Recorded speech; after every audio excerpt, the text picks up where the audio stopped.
CRC 89.1 Radio y Cadena Radial Costarricense no se hacen responsables por las opiniones emitidas en este programa.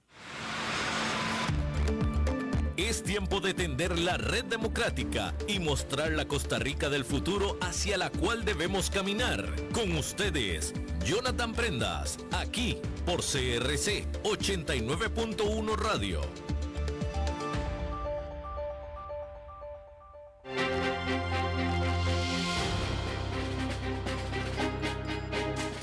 Saludos, ¿qué tal? Muy buenos días tengan todos ustedes. Bienvenidos a un nuevo programa de Red Democrática, el programa que suma voces, experiencias, ideas, propuestas para poder fortalecer a la Costa Rica en la cual amamos vivir y también la que propone las ideas para resolver la infinidad de problemas que tenemos, siendo consecuentes con que hay que tener claridad de que no estamos en la mejor versión de la Costa Rica que queremos tener. Y eso es algo no criticando a nadie, no señalando a nadie, sino que me parece que nos falta muchísimo para tener un país idóneo en todas las áreas del acontecer nacional, con el menor posible número de personas en estado de pobreza, con el menor posible número de jóvenes desertando de las clases, con la mayor infraestructura, con tecnología de punta, con un agro sólido. Me parece que hay muchas áreas en las que hay que socar las clavijas y eso lo hacemos entre todos, proponiendo ideas y generando ese análisis que nos pueda hacer entender, comprender, reflexionar de qué es lo que tenemos que hacer para vivir de una mejor manera, más en circunstancias que muchos especialistas han situado pospandémicas que cambiaron mucho el desarrollo social del país y que aún hoy estamos tratando de comprender cuál es la realidad en la cual nos vamos a desarrollar. Pero al margen de eso, hay cosas que desde hace décadas no se vienen haciendo de la mejor manera o las estamos haciendo de la misma forma que de lo que no nos ha dado muchos frutos, y eso es lo que queremos hacer la observación correspondiente. El día de hoy tenemos a un invitado muy especial. Él estuvo con nosotros en la primera semana de transmisión de este 2024 en la serie de programas La Costa Rica que queremos. Él es José Aguilar Berrocal, una persona que por su trayectoria, por su desarrollo profesional y por su convicción social, hace mucho trabajo de campo.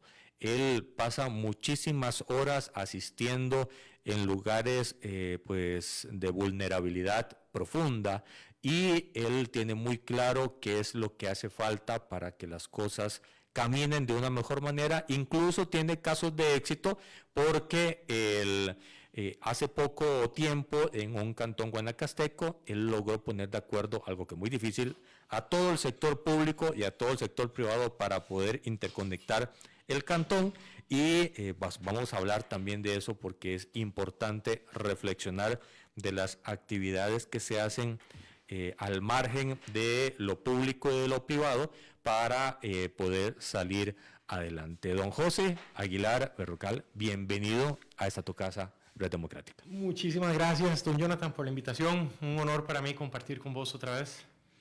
José, cuando en los primeros programas del mes de enero hablábamos en la serie de La Costa Rica que queremos, vos soñabas con una Costa Rica distinta a la que estamos teniendo en este momento, no señalando falencias, debilidades, sino viendo las oportunidades que tenemos para salir adelante. ¿Cómo ha pasado estos primeros 6 meses del 2024 y en qué se diferencia tu visión de diciembre, enero a la de mayo, junio? Es una pregunta grandísima y voy a tratar de responder ordenadamente. Primero que todo, espero que todos los que te escuchan y tu audiencia se encuentren súper bien y que estén arrancando la semana con fuerza y con optimismo. Muchos felices. Ajá, así es. Sí, exactamente. Sí. El 70% feliz dijeron ayer en la transmisión. Yo que oigo el glorioso ADG, Asociación Deportiva Guanacasteca, por dicha no tengo vela en ese entierro. Pero están bien, están jugando bien. Están jugando bien, exactamente. Sí. Va bien el equipo. Bueno, verás que trataría de empezar por algo en lo que creo de corazón, y es que cuando vos querés sacar adelante un proyecto, una familia, un país, una empresa, un cantón, en algo que hay una mezcla de ideas y de personas, que no es uno un dictador ni somos Dios, entonces hay una característica que me parece central, y es la amabilidad, el respeto, como vos te relacionás con los demás, porque salvo que vos tengas todo el poder, todos los recursos, todas las respuestas, vas a necesitar de otros. Y en este caso, obviamente, que tenemos un fraccionamiento político tan grande, es absolutamente crucial tratar de establecer una relación cordial, constructiva, para que los que tienen que ayudarte te ayuden. Desde ese punto de vista, lo que yo he observado en el ámbito nacional es un poco complicado, en el sentido de que más bien lo que veo son muchas groserías, faltas de respeto, mucha hostilidad. Y entonces, ¿qué es lo que pasa? Las oportunidades que vos mencionás que tiene el país no es que dejen de estar, sencillamente no se implementan porque no hay la voluntad. La gente está resentida, está enojada, está molesta. Entonces, si alguien llega y te pega 4 gritos y te dice que sos un tal por cual, en la casa tus hijos, tu esposa, tus papás se van a resentir. Entonces ya vos llegas con esa actitud, ese sentimiento emocional de furia y de que te faltaron el respeto, y vas de vuelta y le das al otro. Entonces ahí se rompe la posibilidad de avanzar. Desde ese punto de vista, creo que hay un campo para todos en el país de bajar un poco los decibeles, tratar de hablar de manera constructiva, amable, con respeto. Incluso si uno no está de acuerdo, hay siempre que tratar de ponerse en los pies del otro e intentar entender cómo es la perspectiva que tiene la otra persona, a ver cómo le vendes la idea y cómo tratar de acercarte. Desde ese punto de vista, veo que las oportunidades que hay en Costa Rica, que son muchas, van no aprovechándose como uno querría. Y para no hacer demasiado larga la respuesta, hay un segundo punto, Jonathan, que a veces me parece que la gente, con un poquito de sobresimplificación, lo hace ver como una cosita de relleno. Y creo que es un gran error, y es el tema de la juventud, de la educación y del talento humano. Entonces, por ejemplo, ahora estamos viendo que hay una crisis de inseguridad monstruosa, algo tremendo que nunca en Costa Rica lo hemos visto. Yo que crecí en Guanacaste, y me tocó crecer en el Guanacaste de los 80, ganadero, más campesino, más sencillo, de repente ahora cuando vas a Huacas, en el cruce para ir a Tamarindo o a Flamingo, te dicen que después de las 6 de la tarde vayas con cuidado. Eso es algo insólito. Entonces, ¿cómo lo uno con el tema de juventud y educación? La gente cree que lo único importante en Costa Rica es la competitividad con conectividad, con infraestructura, con la carga regulatoria, y todas son cosas muy importantes, pero como entre comillas que esas son las cosas serias. Pero cuando querés ver lo social, cómo están nuestros jóvenes, cómo están las comunidades, cómo está la calidad de la educación pública, lo ven como algo de segunda importancia y que no es tan grave si se va deteriorando. Y ahí, desgraciadamente, pienso yo que tenemos una situación muy crítica en este momento de nuestra historia. Y entonces déjame tratar de argumentar lo siguiente. Primero, vamos a ver, desde el punto de vista de estos jóvenes que no han podido aprender a usar una compu en estos tiempos de hipertecnología, que no te manejan el inglés en estos tiempos de inversión extranjera directa, de turismo, que no tienen el conocimiento que tenés vos, por ejemplo, y las habilidades interpersonales, porque son muchos chicos que sus familias no han estado en el mundo corporativo, entonces no tienen por qué saber cómo comportarse, puntualidad, respeto, trabajo en equipo.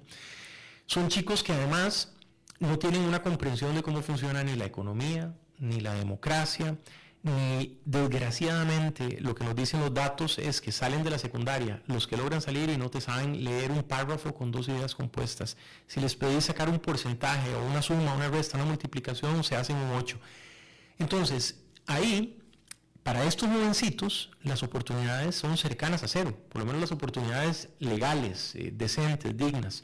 Y cuando vos tenés una empresa, hablemos del caso de Guanacaste, que te mencioné que está muy cerca de mi corazón, y trabajo ahí con varios proyectos, tenemos 3 o 4 cadenas enormes internacionales, de las de élite global que están viniendo, y se estima entre 7 y 10 mil puestos directos en los próximos 5 años, entre Carrillo, Santa Cruz y algunas partes de Nicoya. Y lo que tenés es pura gente que no sabe inglés, no sabe computación, no tiene servicio al cliente.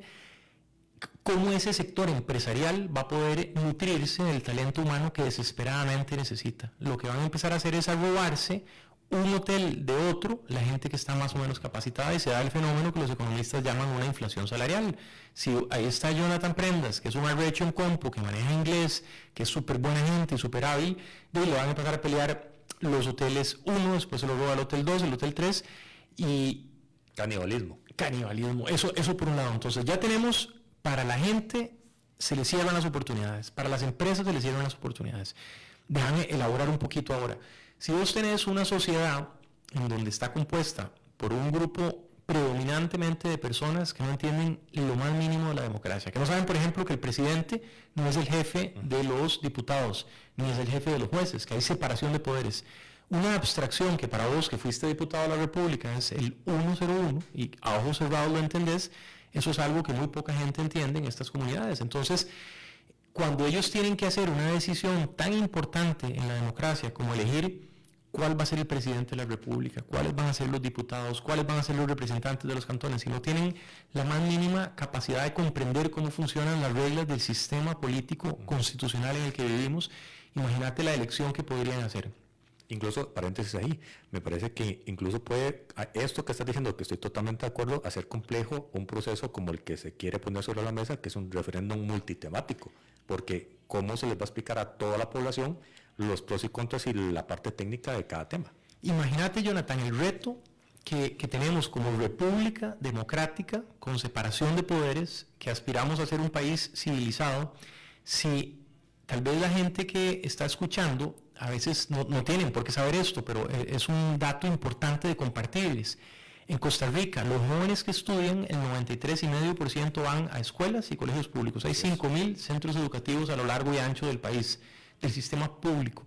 Y de ese sistema público, lo que nos acaba de decir la Universidad de Costa Rica es que los valientes que se atreven a tratar de hacer la aplicación para estudiar en esa universidad, aproximadamente como un 93% fracasa en el examen y un 70% en ese examen de matemáticas, y el de lectoescritura es muy similar, tiene una nota entre 0 y 40 con la tasa de 100, es decir, que no saben ni siquiera sumar, restar, multiplicar o dividir. Y esos son los valientes que terminaron el cole y que se atrevieron a intentar la UCR. La mayoría ni siquiera llegan ahí. Entonces, tu pregunta es muy simple responderla, no van a poder interpretar correctamente. Y eso se presta para manipulación de un lado o de otro. Así es. Y entonces déjame unir aquí. Si ya estamos diciendo que las personas en la economía, legalmente, lo que es lícito, lo que es digno, no van a poder insertarse a menos de que quieran ir a la construcción o a cortar caña, a la agroindustria exportadora, que son trabajos que típicamente los costarricenses no quieren agarrar. Ya estamos diciendo que para el sector empresarial, sobre todo en servicios que ocupa gente muy calificada, muy preparada, no van a poder encontrar costarricenses con esas capacidades. Ya estamos diciendo que para el sistema político, que ocupa tener ciudadanos razonablemente informados, no los vamos a tener y por ende son muy manipulables en TikTok, en Instagram o los mensajes que se hacen en WhatsApp, les mandan cualquier mentira y la gente no va a poder tener el criterio para saber que es una cosa falsa. Y ahora trato de unirlo con la seguridad. Desgraciadamente, todos los días lo vemos en las portadas de los periódicos y los noticieros, que tenemos un ataque masivo de narcomenudeo, de carteles que están tratando de apropiarse de los territorios para vender. Y hay un montón de estudios sumamente bien documentados y en la literatura internacional te lo confirman, que lo que estos carteles tratan de buscar son jóvenes que vienen de hogares monoparentales, que típicamente solo está la mamá, que están en condición de pobreza y pobreza extrema, que están fuera del sistema educativo y sin un proyecto de vida. Y entonces, yo soy un creyente que en la vida tienen que haber límites y desgraciadamente no hay más escape que tener mano dura para poder estabilizarlo. No me encanta, pero no tengo la menor duda que hay que hacerlo y hay que aplicarlo con total determinación, si no vamos a perder el país. Pero bueno, ¿qué pasa si aplicamos esa mano dura y volvemos a ese 93,5% de jóvenes que no te saben inglés, no saben sumar, no saben leer, no tienen empleabilidad, no pueden encender una computadora? Vamos a tener que hacer una cárcel en cada barrio de este país porque toda la gente va a terminar teniendo que meterse a lo ilícito casi como la única manera de tener ingresos. Entonces, si bien estoy de acuerdo y sí hay que hacer con total determinación y con fuerza la mano dura y poner un límite a la locura en la que estamos, Pero adicionalmente tenemos que saber que eso no va a ser suficiente ni sostenible si las comunidades están sin canchas de fútbol, sin iluminación para que puedan ir a mejenguear en la noche, sin tener clubes para poder socializar sanamente, para aprender, no sé, alguna habilidad artística, para poder tener amigos y un barrio que no sea estar esquineando y trinqueteando con algún pandillero.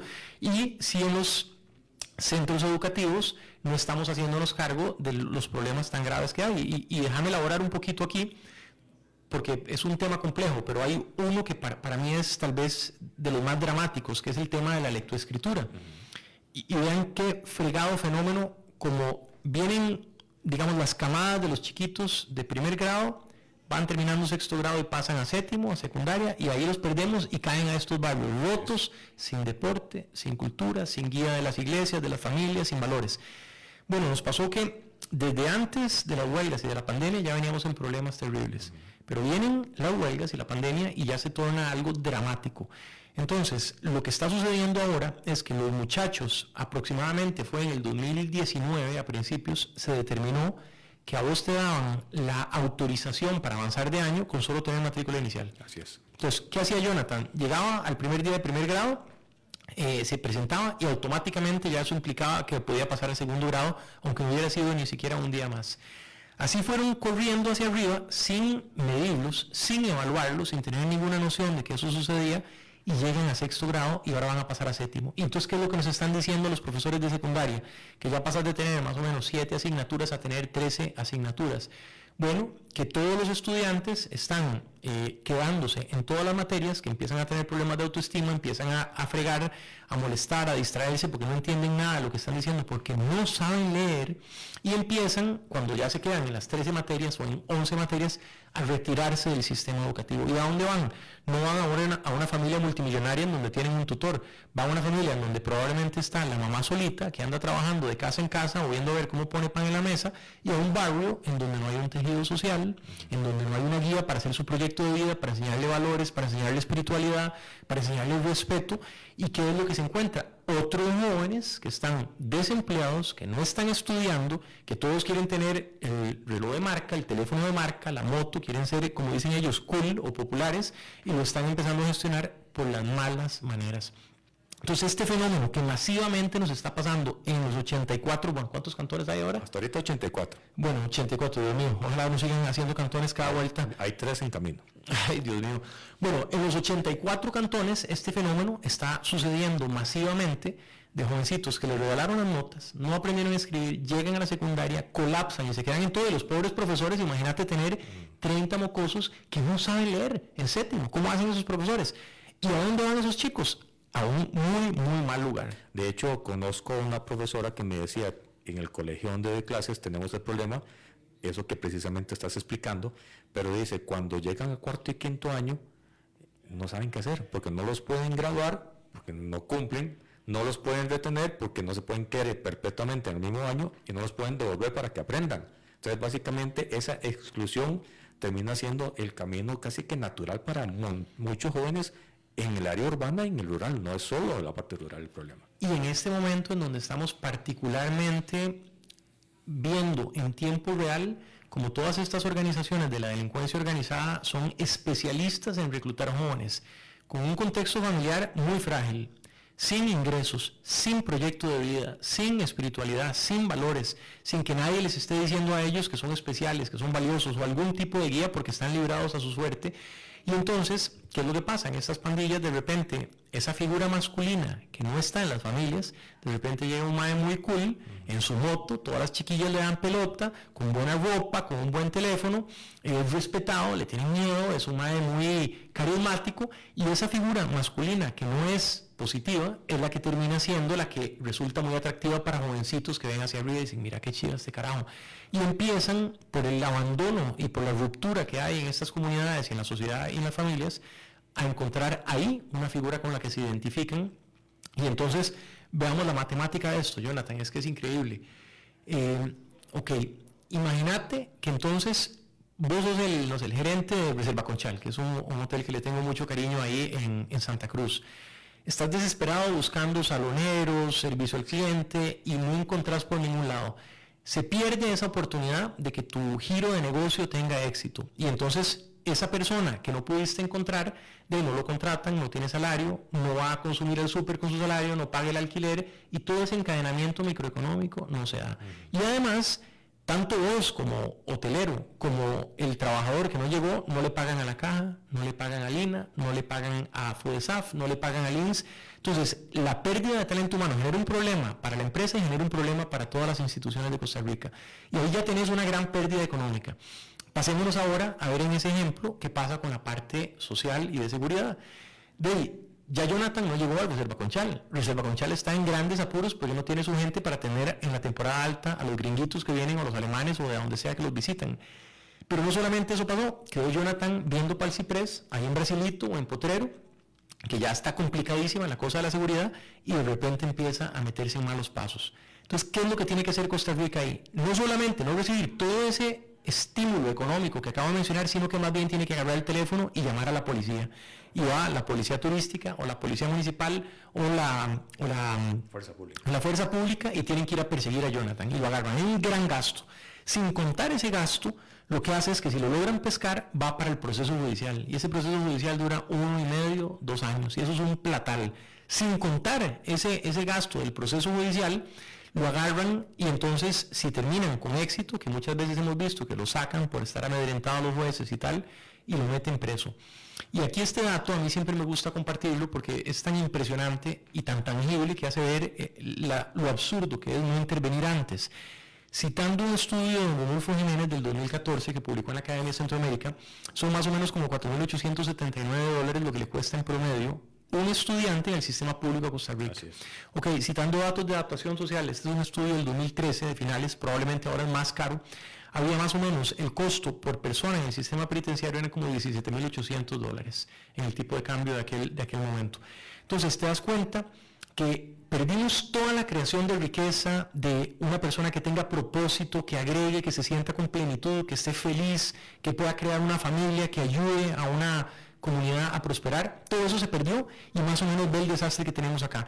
Y si a Jonathan lo metimos preso a los 19 años, Jonathan va a ir a un lugar que no es un spa, lo van a ir a violar, va a salir acuchillado, va a salir traumatizado, lleno de psicopatologías y quién sabe en qué estado emocional va a salir. Y sale a los 23, sin estudios, sin familia, sin trabajo, con una red, con un doctorado en delincuencia organizada porque es la única gente que logró conocer y para sobrevivir o se mete en una u otra pandilla, si no lo matan. ¿Qué va a pasar entonces cuando salga Jonathan otra vez a la libertad? Se repite el ciclo, policía, sistema judicial, sistema penitenciario.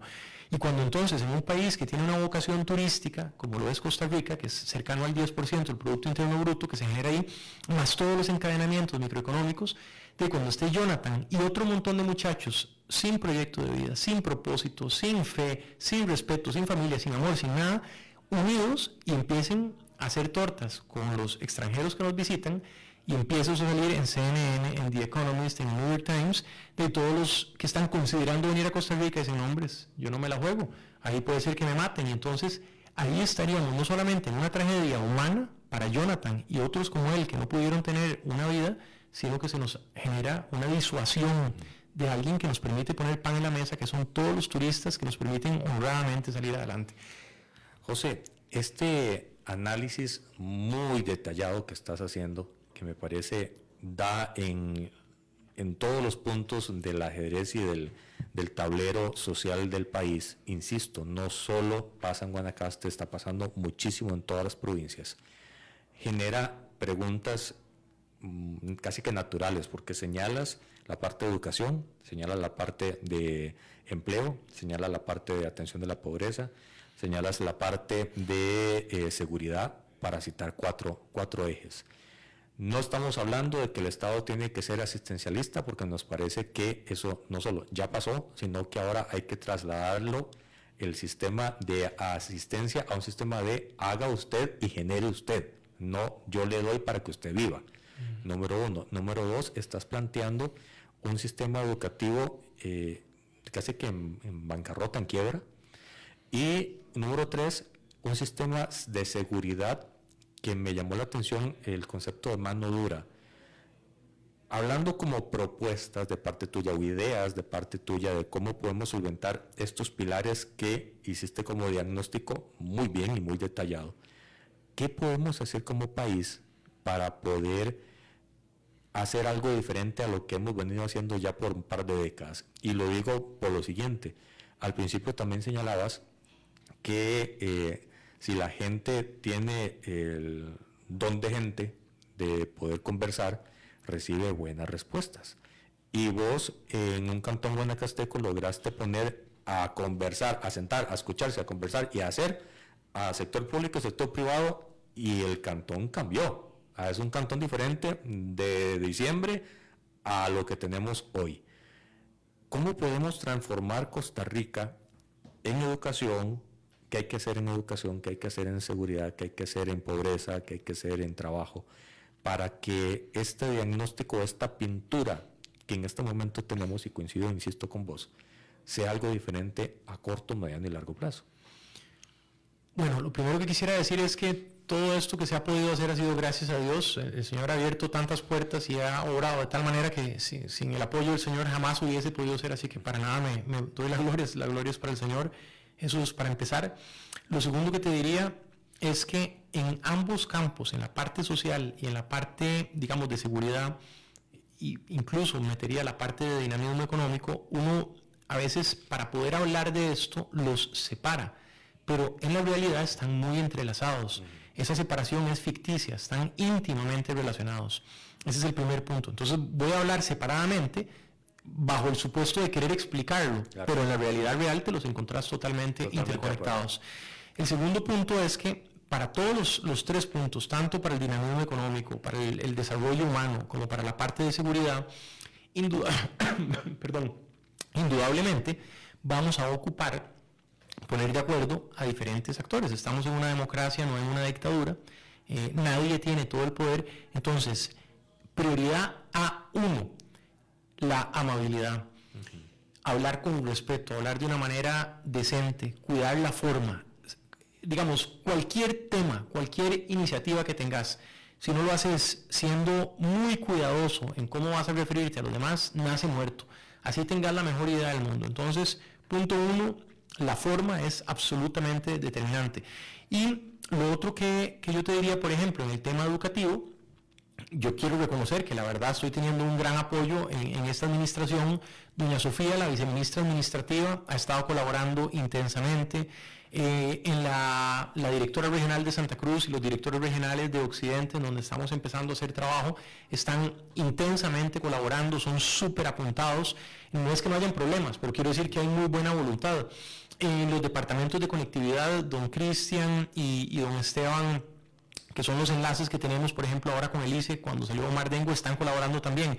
¿Por qué quiero hacerlo explícito? Porque si hay algo que no quiero venir a hacer es a tirar tierra y criticar y decir que todo no sirve y que la gente tiene que meter la presa o insultarlos o algo así. Es todo lo contrario. Lo que quiero es decir, vean, estamos en grandes apuros, no vamos a tapar el sol con un dedo, pero vamos con ganas de resolverlo y sí estamos recibiendo apoyo. Y entonces lo que haces ahí es primero entender, digamos, cuáles son las necesidades urgentes, tema de conectividad, tema de equipamiento, luego entender cuáles son las oportunidades que la gente puede tener en ese entorno, porque no es lo mismo estar en una zona costera que en una zona industrial, que en una zona ganadera, y ahí vas a elegir cuáles herramientas tratar de priorizar. Seguidamente, tenés que acercar a los líderes de ese sector económico para que estén cerca del sector educativo, y entonces ahí hay herramientas muy valiosas de, por ejemplo, formación dual. Es, en mi humilde opinión, la mejor herramienta que tenemos para desarrollo de talento humano. Está explotando, ¿verdad? Va lento, desgraciadamente. En el MEP demasiado lento, en el INA, don Juan está impulsándolo a toda máquina, quiere avanzar y hay problemas ahí de reglamentos y un tema que hubo con unos recursos que no le permitían usar, que ahora para las becas 21 bits ya lo está pudiendo liberar, pero va lento, a pesar de que en el INA sí hay una vocación muy agresiva de usarlo. Entonces está el tema de educación dual. Luego lo que tienes que hacer es, por ejemplo, hablemos del caso de Guanacaste, que es más fácil, el turismo que ocupas, servicio al cliente, habilidades blandas, inglés, alfabetización tecnológica.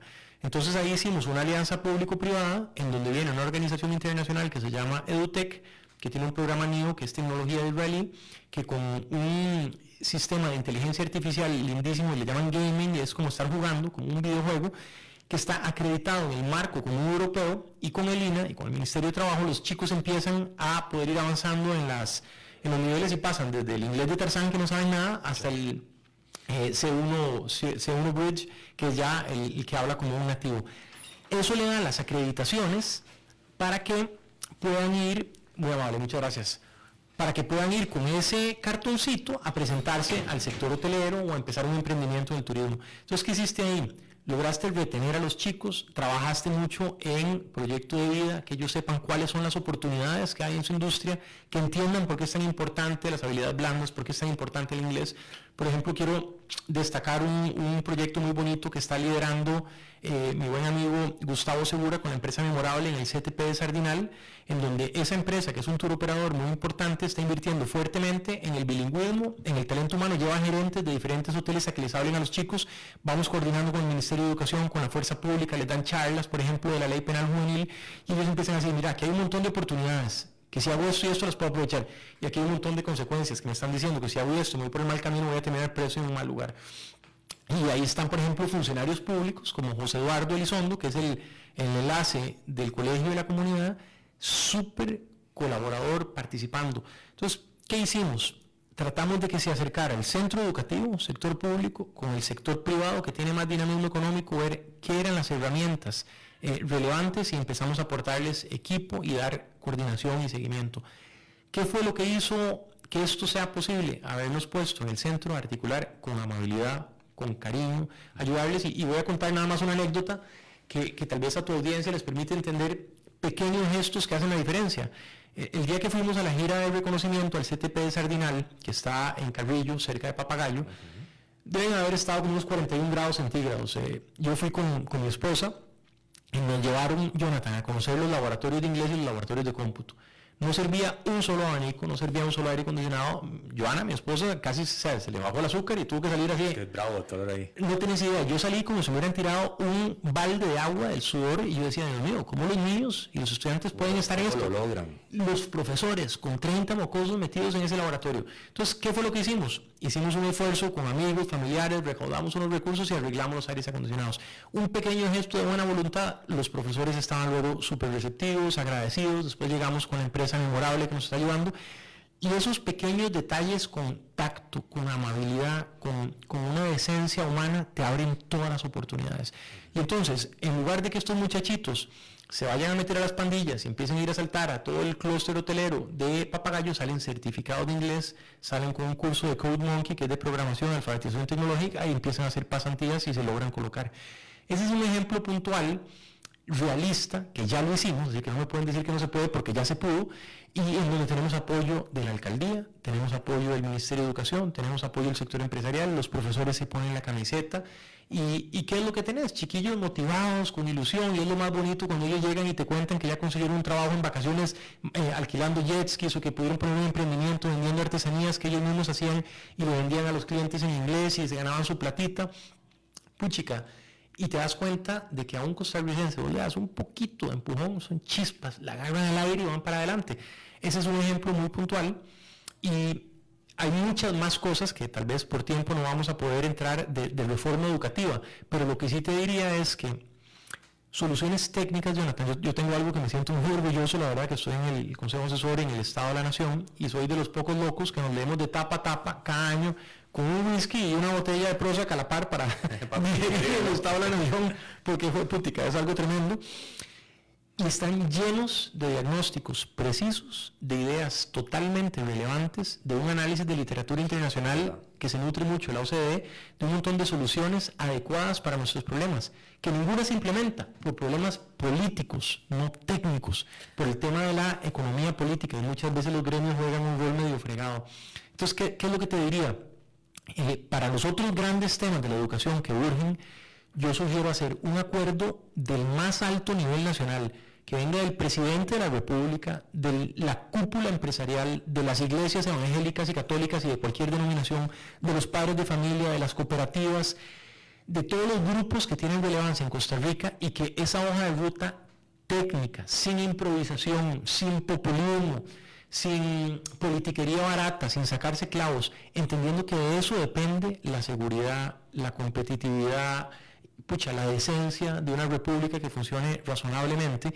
Tenemos que cerrar filas y poner los 5 o 7 temas fundamentales que son prioridad a uno, que están por encima del bien y el mal, y hacer un acuerdo donde todos los partidos políticos no puedan hacer la canallada de venir y por trinquetear, por ejemplo, sacar de algo como evaluar las capacidades de los docentes para impartir inglés. No puedes tener a la mitad de los profesores que no saben ni siquiera decir una palabra en inglés, lo mismo en matemáticas y tal, pero no para ir a caerles a palo y echarlos, sino para saber a dónde hay que fortalecerlos y que los niños aprendan. Entonces, en resumidas cuentas, ver la fortaleza que ya tenemos de diagnóstico del Estado de la Nación, de la UCR, de la OCDE, del BID, del World Economic Forum, hacer esa hoja de ruta técnica, ojalá con un observador y un acompañamiento técnico de la OCDE, porque imagínate, Jonathan, que seas presidente de la República, vos agarras el teléfono y llamas a Estonia, que es un país que me parece fascinante. Es el país que puede ser un buen parámetro. A mí me parece que tenemos que seguir lo que ellos están haciendo, que venían de una economía rota de la Unión Soviética y ahora están volando con digitalización, servicios de innovación digital. Y lo han hecho de una manera que es casi como ciencia ficción y es factible para Costa Rica. Entonces, el presidente de la República, don Jonathan, llama a ese ministro y le dice, mira, estamos urgidos, danos un acompañamiento. Yo te aseguro, como que me llamo José, que ese ministro nos responde y se viene con una misión, lo metemos con OCDE y hacemos un super proyecto en lugar de estar pidiéndole a los cubanos. Imagínate la locura. Totalmente de acuerdo. Y con el tema de la seguridad, bueno, por un lado, si ya logras que los chicos tengan propósitos, valores, ahora después que terminemos te voy a mandar un artículo que a mí me encanta de la Ley de Educación que dice cómo en Costa Rica tenemos que fortalecer los valores de la fe cristiana, que es algo muy importante, de amor al prójimo, de respeto, de la verdad, etcétera. Ya eso le quita un montón de clientes a los policías y a los tribunales. Y con lo que yo he podido ver en la parte policial es que hay una gran necesidad de avanzar con tecnología, usar inteligencia artificial para que primero se articulen las fuerzas públicas que tenés, la Guardia Rural, como la conocemos, la Fuerza Pública, la Policía Municipal, la Policía Turística, la Policía Costera. Creo que hay dos más por ahí que tienen que estar debidamente interconectados. Por otro lado, tenemos un problema sistémico que es muy evidente. Los jueces los amedrentan y entonces estos policías, que yo les tengo gran aprecio y gran respeto y a muchos los he conocido en mi trabajo, se juegan la vida. Totalmente. Y a los 2 días están los maleantes que ellos lograron agarrar tocando la puerta y amenazándole, diciéndole que va a matar al perro, que le va a matar a la esposa, que le va a matar al hijo, porque el juez, que también se vio amenazado, no tuvo una debida protección, libera a estas personas. Entonces hay un tema. Yo he visto, por ejemplo, buenas prácticas en donde plantean que hayan jueces que sean sin cara y que le hacen una distorsión de la voz de manera tal que sea más difícil para las estructuras delincuenciales saber quién es el que los está condenando. Y por otro lado, definitivamente hay que, creo yo, por el momento en el que estamos, revisitar ideas como la ley de flagrancia, en donde no puede ser que tengas una persona que es un ofensor que lo has tomado 20 veces y lo tenés en la calle, que sigue delinquiendo, sigue robando. El mismo delito menor. Sí, yo como te digo, yo soy cristiano y a mí me gustaría apostarle a las oportunidades, pero uno no puede permitir que la gente decente, que respeta la ley, que vive civilizadamente según tu país, tu constitución, esté a expensas de un maleante que llegue a hacerle daño, a matarle a la esposa, a asaltar al hijo. Eso no se puede permitir. Entonces hay que hacer una raya en la arena. Desgraciadamente habrá que encarcelar y habrá que meter preso a la gente y quitarle la libertad a los que están haciendo daño, entendiendo que eso no va a ser sostenible como única medida si no le damos a la gente valores, educación, capacidad de trabajo, motivación y oportunidades, porque si no, no nos va a alcanzar todo el territorio para hacer cada vez más cárceles. Pero sí habrá que hacer una raya en la arena, ponernos de acuerdo como fuerzas policiales, hacer un trabajo con el sistema judicial para garantizar que no les vayan a matar o a hacer daño, amedrentar, y no puede ser que saquen a estas personas. Y creo que los sistemas de videovigilancia y con inteligencia artificial pueden dar una gran labor de identificación. Ahí hay un tema pendiente, por ejemplo, el reconocimiento facial no se permite en Costa Rica.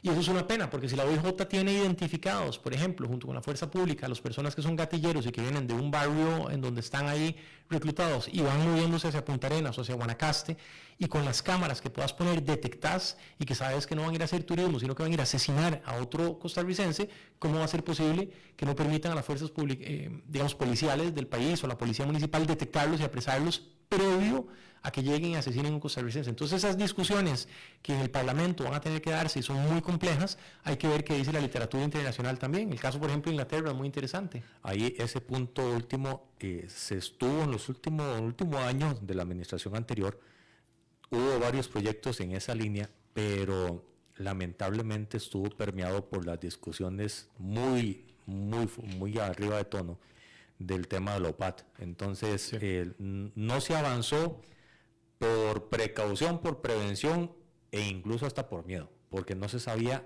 qué estaba llegando, qué información estaba llegando a dónde y para qué. Pero sí estoy de acuerdo en que es importante, como también la parte de inteligencia artificial para reducir la muerte en carretera. ¿Cómo?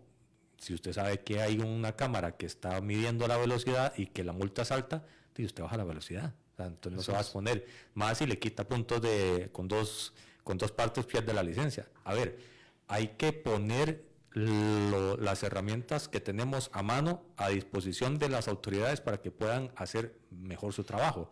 Ahora estaba señalando José, y en esta parte final del programa quedan unos 10 minutos de programa, estaba señalando que lamentablemente tenemos discusiones a muy alto decibel, que estamos con polarizaciones muy altas, con visiones incluso de muy corto plazo, apenas del ciclo electoral, que ahora es cada 2 años, entonces ni siquiera es cada 4 como para que dé chance de construir algo. Y el gran reto me parece que es que esa voluntad política, que es esa voluntad de cívica, de voy a tratar bien a la persona con la que voy a hablar, que es la experiencia que ustedes han tenido con los profesores del colegio, se una con evitar el manoseo político, lo cual se traduce con tener una visión país. Nos está costando tener una visión país con la cual podamos construir y en donde el manoseo electoral político no se meta. Sí, ahí tal vez déjame nada más agregarle un par de letras a la palabra político. Yo le pondría politiquero. Sí. Porque la política hoy... La política per se es buena. Exactamente, y eso es una vía necesaria para que no sea por la fuerza que tomas decisiones, sino a través de la razón, la democracia. Entonces, ahí hay una diferencia. Yo creo, Jonathan, que cualquier cosa que se haga de una mala manera, lo más probable es que va a tener un resultado malo. Eso desgraciadamente es así. Y como no estamos en una dictadura, que puedes hacerlo a patada limpia, no es el caso de Costa Rica, vas a tener que ir a hablar con las fracciones y ahora tenemos una fragmentación muy grande, entonces tienes que ir a hablar con todos los opositores y de la manera más hábil tratar de ver cómo les vendes la visión que vos tenés, a dónde quieres llevar al país y cuáles son las ventajas que eso tiene para convencerlos. Y ahí hay que hacer persuasión de manera decente. Si lo haces a patada limpia, lo que yo me sospecho es que se van a enojar y aunque podrían coincidir por ese enojo más emocional o visceral que técnico, te van a decir que no. Así es. Y al final perdés vos como líder y pierde el país en su conjunto. Entonces, la visión de país, ¿qué me parece que tenemos que entender? Por ejemplo, si vos tratás de ver cómo está evolucionando la estructura productiva, a dónde Costa Rica puede ser ganador, tenemos un país que es muy caro por los salarios, por las cargas sociales, entonces no puedes competir con Guatemala o con Nicaragua en agricultura o ganadería sin valor agregado, porque ellos tienen menos costos, pagan menos impuestos, es imposible ganarles ahí. ¿A dónde podemos ganar nosotros? En servicios, innovación, en las partes creativas, en la economía más digital, en todo lo que viene ahora, por ejemplo, los microprocesadores puede ser una gran oportunidad. ¿Y eso qué implica? Tener ciudadanos con capacidades, con inglés, con tecnología, con servicio al cliente, con habilidades interpersonales.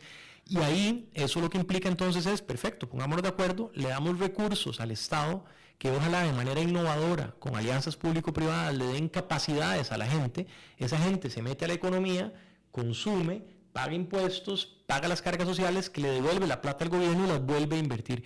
Hoy lo que está pasando desgraciadamente es que estamos aportando los ciudadanos y las empresas muchos recursos al Estado y por burocracia y por mala calidad de servicios, la gente no desarrolla las habilidades y entonces quedas en el peor de los dos mundos. Gastaste la plata, pagaste la burocracia, los servicios públicos son de mala calidad, la gente no los desarrolló, entonces no se metió a la economía, tenés que ir a perseguirlos con la policía, todo lo que hablamos antes, la caja no recibió el aporte, el IMAS, FODESAF, el INA, el INS no recibió el aporte y esto lo diría enmarcado en este momento, y esto es importantísimo. Si uno ve lo que está pasando, por ejemplo, con OpenAI y lo que acaban de pasar la semana pasada que abrieron de ChatGPT, todas las funcionalidades nuevas que están haciendo simultáneamente interpretación de video, texto, y audio, la revolución que eso va a generar en cómo funcionan las instituciones, la economía, los servicios, todo es de tal magnitud que si no nos apuramos a que la gente tenga ese set de habilidades, toda esta transformación que la inteligencia artificial, que los bots cognitivos, que la realidad virtual va a generar todavía mucho mayores dificultades para que los costarricenses tengan oportunidades de empleo. Y eso sí que nos puede poner en un muy mal lugar. Entonces, visión de país, apostarle fuertemente a ser exitosos en una economía de servicios, de innovación, entendiendo que no podemos competir por los costos de mano de obra con otras economías más primarias de commodities, porque pagamos mucho más caro. Y que entonces para tener éxito tenemos que tener gente muy educada y obviamente las otras cosas en donde tenemos apuros importantes, el tema de infraestructura, que todos lo sufrimos, el tema de conectividad, muy complicado, el tema de la carga regulatoria, que es más o menos imposible para un empresario o un emprendedor formal estar a flote, y la carga tributaria, que digamos, por ejemplo, con esta idea, a ver si logro explicarme, yo lo he pensado mucho, por ejemplo, con las cargas sociales.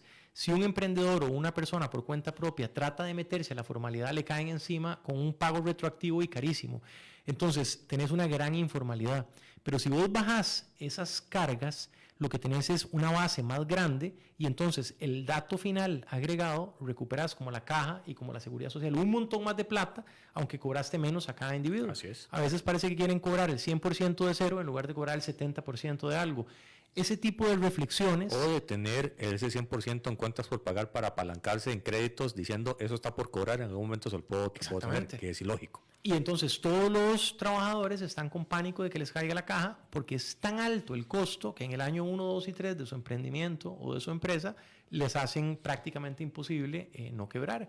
Y entonces siguen en la informalidad, sin seguro médico, sin cotizar para una pensión, sin que el INSS, la Caja, FODESAF, el INA recojan la platita y luego la puedan redistribuir. Entonces es sentarse de una manera razonable a ver cómo crear ciclos virtuosos que le permitan a la gente tener prosperidad, que no los malmates con impuestos y con trámites, y que el mismo Estado, cuando recupere la plata, en lugar de usarlo con esquemas burocráticos tradicionales, haga esto, por ejemplo, que estamos haciendo en Guanacaste. En lugar de que un profesor de inglés que no sabe inglés enseña inglés en español, que es algo como de García Márquez, traes a una tecnología de Israel certificada por el Marco Común Europeo, certificada por el INA y en alianza público-privada, estos jóvenes de una zona costera tienen su acreditación y salen directo a un trabajo formal, bien pagado, que no tienen que prostituirse, pueden ir a vender drogas ni nada de eso. Eso es posible y se puede hacer igual con fondos públicos en una alianza público-privada. Pero es cambiar las cosas, la forma de pensar.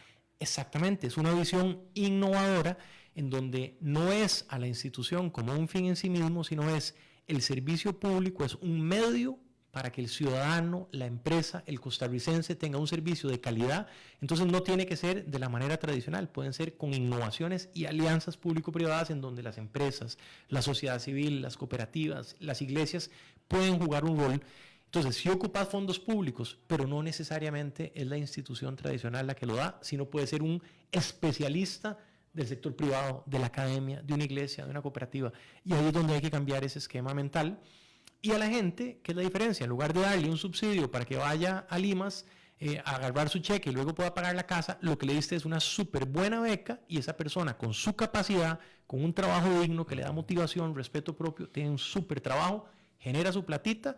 Y de nuevo, cuando Jonathan tiene su trabajo, recibe el 15, el 30, le paga al alquiler del apartamento, va al súper, va con la esposa. Impuestos para todo lo que hacen. Impuestos, y entonces se hace ese efecto dominó en donde ganan otros proveedores del sector empresarial y el Estado también recupera plata, todo el mundo gana.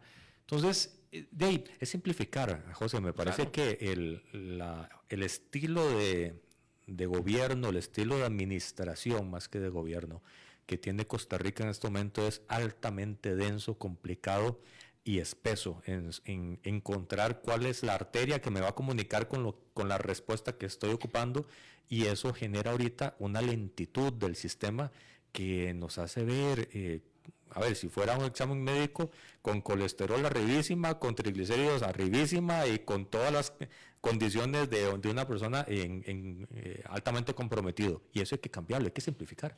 Así es, Jonathan, y a veces parece como que se ha ido creando ideológicamente una división que no existe entre el sector privado y público. Porque, ¿qué pasa con el sector público si ponen tantas trabas, tantos impuestos, tantas dificultades y asfixian al sector privado? ¿De dónde sale la plata para pagar los salarios del sector público?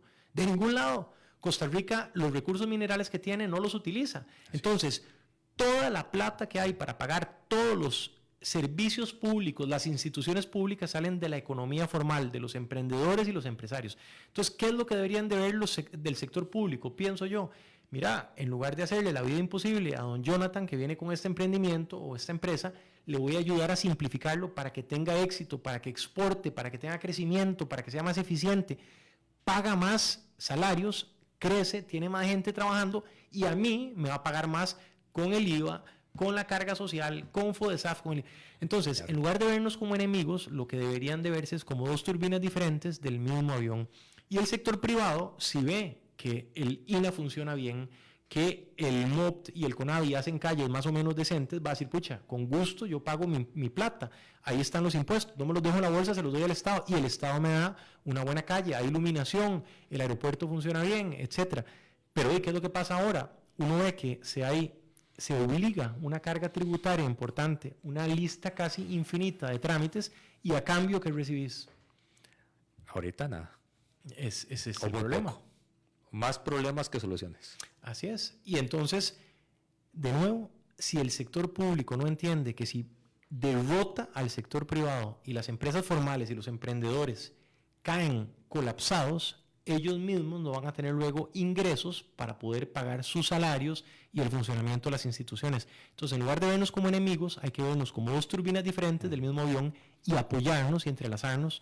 Y creo que el sector público tiene que buscar innovación, flexibilidad, nuevos esquemas para que el servicio sea de alta calidad y no la burocracia lenta que desafortunadamente prevalece. José, muchísimas gracias. A vos, Jonathan, encantado. Y gracias a todos que han estado en sintonía. Muy pronto te vamos a volver a invitar para seguir conversando de más ideas para sacar al país adelante. Me parece que estos aportes como el de hoy nos ayudan a tener claridad de dónde estamos y para dónde tenemos que caminar, cuál de las rutas de la intersección hay que tomar. Muchísimas gracias y hasta mañana.